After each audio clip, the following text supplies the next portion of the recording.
And she is also a comparatist. She works on contemporary Irish, modern Greek, and Polish poetry.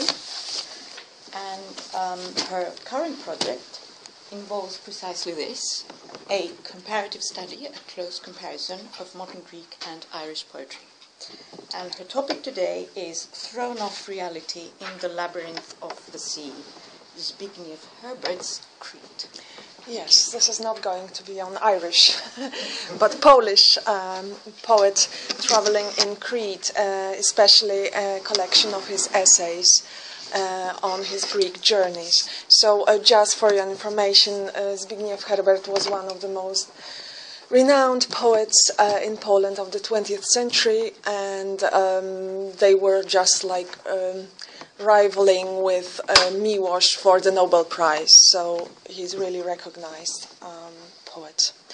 And we'll start. You have all the longer quotes on your handout, so I hope it will be helpful. We'll start with the first one. We'll start with a quote from the essays.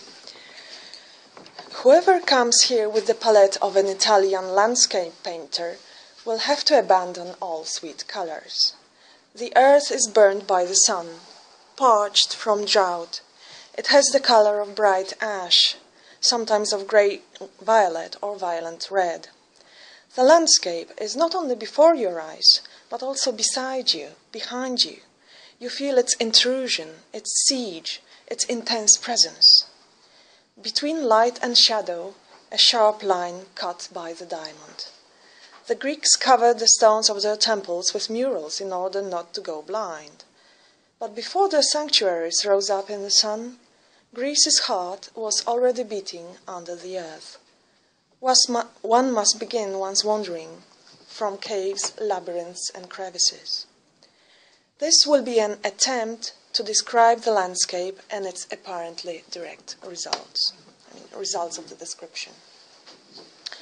This quote from Herbert's essay, Attempt at a Description of the Greek Landscape, signalizes already a few leitmotifs of his preoccupation with Greece. The omnipresence of the other landscape, the underground, myth, elusiveness of the subject, appearance versus reality. This 1966 essay opens with the image of Dikteo Andron, heralding the significance of Crete in Herbert's Greek meditations, further stressed by the title and the eponymous essay of his posthumous collection, Labyrinth on the Sea. While justified by the chronology of ancient Greek civilizations, this initial position of Crete is not obvious. Herbert believes that the best vantage point for a visit of Crete is Mycenae. This is your second quote, yes? It's best to go to Crete straight from Mycenae. If we close our eyes in Mycenae and open them in Knossos, we would feel a shock and would understand the essential difference in style and spirit of these two centers of Mediterranean culture. It is a point well known from history textbooks, but confirming it with one's own eyes has an incontrovertible force of revelation. Revelation is one of the crucial terms for Herbert's Greek travel. The form and the fate of the manuscript of the book reveal momentous details about Herbert's approach to the subject. The essays document mainly his travels in Greece in 1964 and were published in the press between 1965 and 1973. The passage concerning, for instance, censorship in ancient Athens was removed by Polish censors on its first publication. The fact that political innuendos enter Herbert's work on, in this case, antiquity, is not a coincidence. Classified as a neoclassicist, this long-standing candidate for the Nobel Prize, who, unlike Miłosz, did not decide to emigrate, was often commenting on contemporaneity in the language of classical myth and history. Now, traveling from the Eastern Bloc was not an easy task, taking into account that its citizens did not have passports. Yes, I didn't when I was young. Visits to befriended countries, yes, were available only for the elite. Herbert owed his travels mainly to foreign literary prizes and lived through them rather precariously, wrestling with the world because of bad health and lack of money. His travel was a pilgrimage rather than tourism, which he detested and regarded as a sort of exile. We can illustrate these points with a fragment of his letter to Miłosz about his first Greek travel of 64. This is number 3 on your handout. I got a visa only for 5 days because the king doesn't like communists. Like Marx, Herbert was a staunch anti-communist all his life. He was born in Lvov, yes, which was then Polish. So he lived through first German and then Soviet occupation. So he was an experienced anti-communist. I must say I'm a bit anxious about this meeting with the Greek miracle. I'm not sure if it's not better to have countries populated only by imagination. And this condition of a tourist, which does not correspond with my character. The tourist who browses the surface of reality like a drop of water on a window pane. Signed, Zbigniew Pilgrim. Now, Herbert was very much in touch with reality, mainly through his poems about the material world.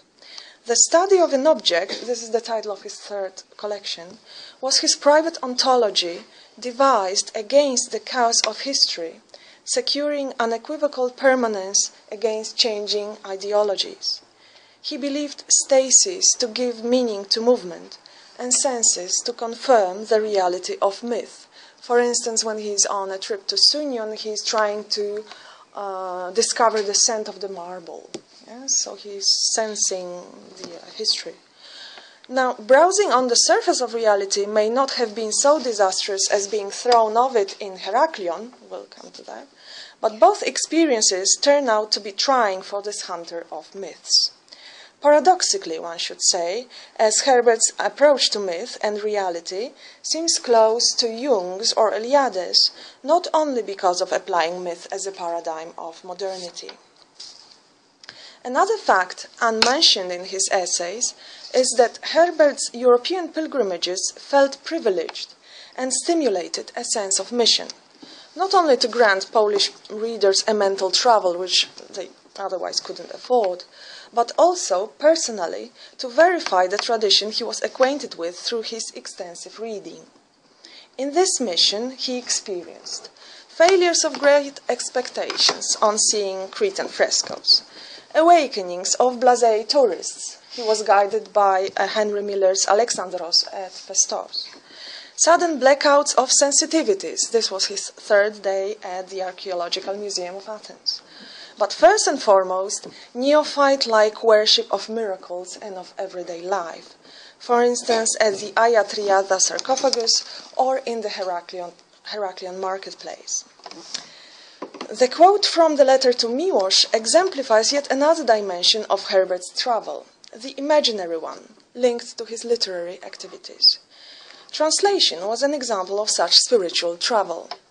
Herbert engaged in rough translation of Cavafy, believing translation to offer the profoundest insight into foreign poetry. I discussed this issue in a different article.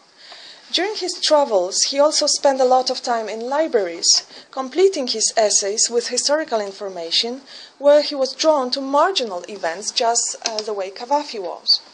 His most famous book of essays coincidentally bears the title Barbarian in the Garden, and opens with a descent into a cave, just like the labyrinth on the sea opens with a descent into Crete via caves and labyrinths, Greece's heart beating under the earth. The form and the fate of the manuscript can also be conceived as a journey. Herbert's rambling through Greece is rendered in the form of essays, the genre whose loose philosophical structure and sketchy technique is exceptionally suited for physical intellectual wandering. The etymology of l'essai, meaning, of course, attempt in French, exactly reflects Herbert's practice in the book. This is an attempt to describe the landscape. His was the Mediterranean landscape of the soul, though always regarded from a distance of a barbarian suspicious of the ideal gardens. The fate of the manuscript was a conundrum of chance and politics. Deposed at the publishers in 1973, it was withdrawn by the author after the imposition of martial law in Poland in 1981. Despite living by the unchanged manuscript for 25 years, Herbert did not publish it, which seems a symbolic act correlated with the ending of his essay and the form of his book. Quote, "I wanted to describe," he sums up his attempt with a sense of failure.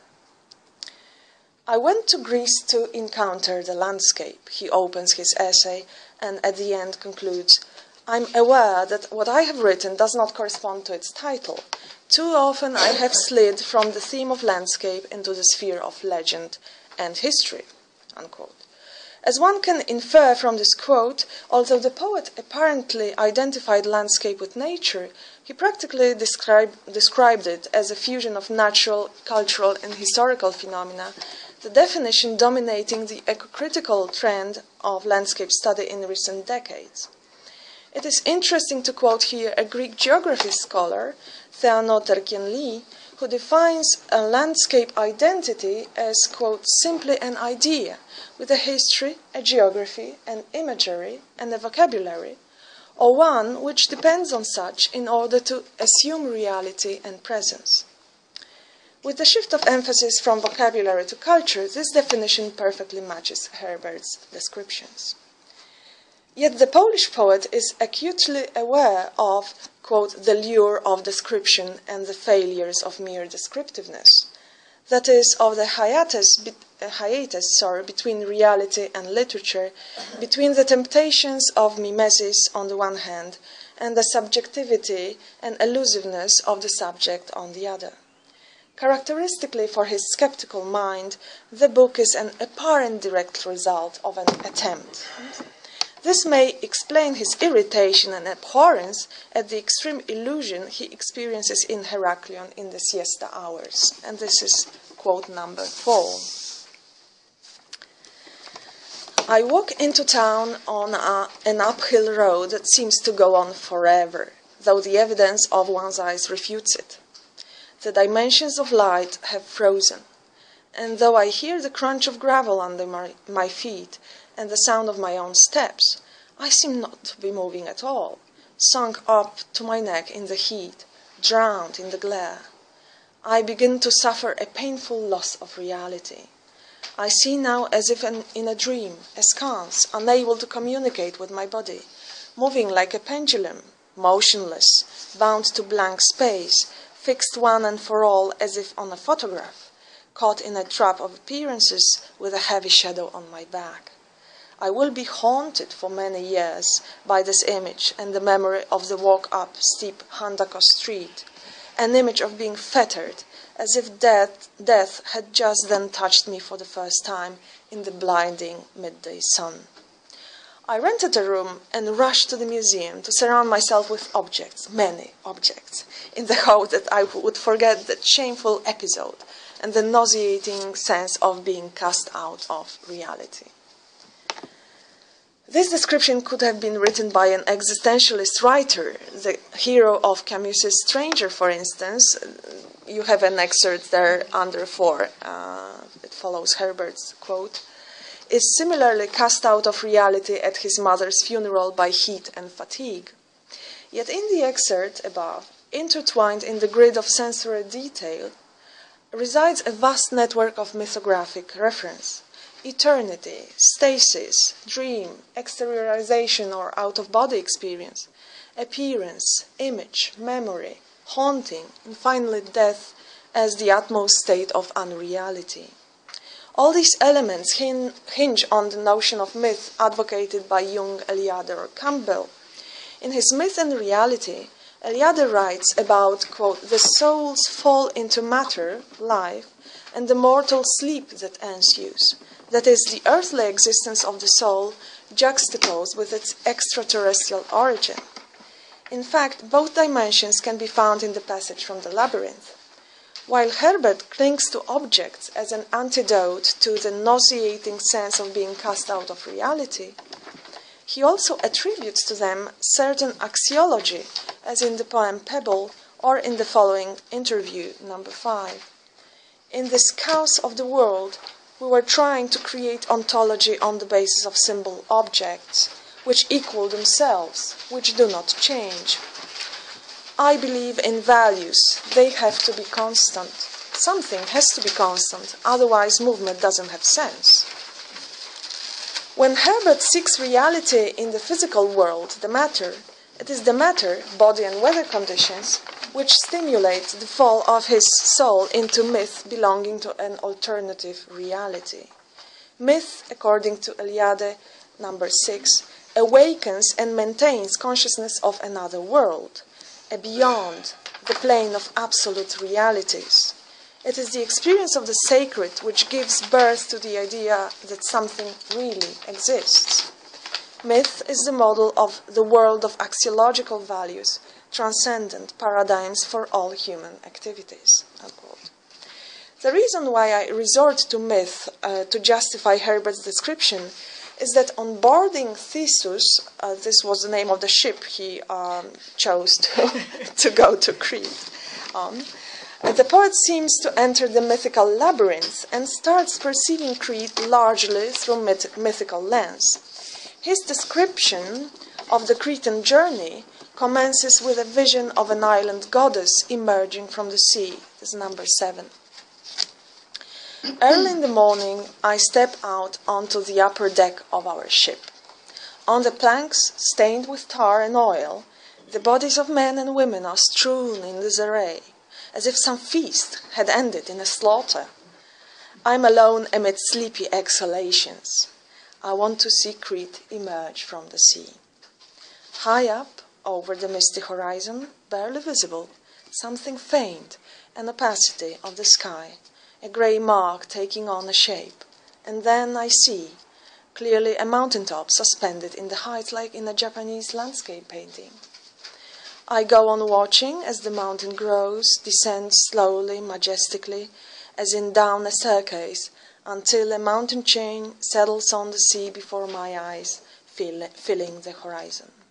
And there is the island. This is how Crete began for me, from the heavens, like a deity.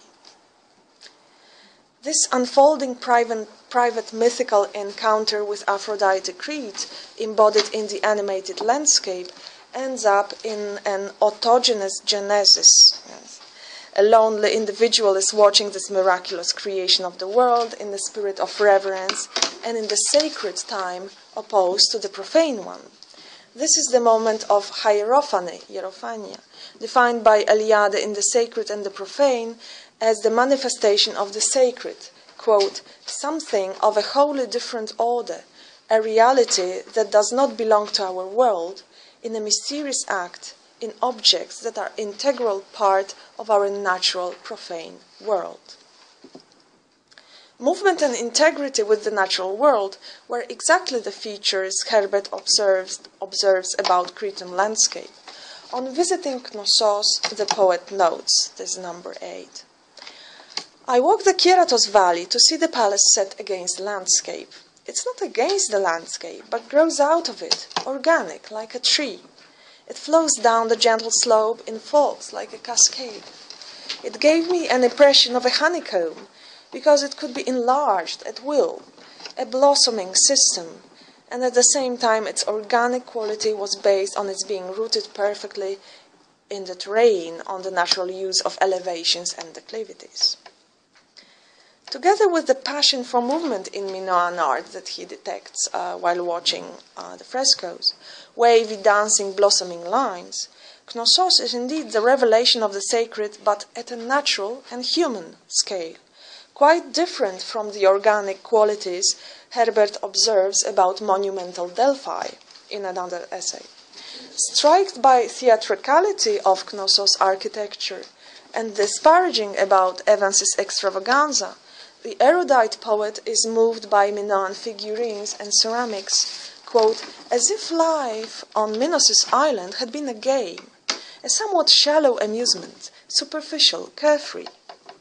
Characterizing Cretan painting as, quote, the slight, frivolous rococo, a spontaneous art, nervous, impetuous, but with a breath of grace and humor, he eventually experiences an illumination at the Hagia Triada sarcophagus, where, quote, animals are drawn with extreme tenderness and a sort of melancholic sympathy.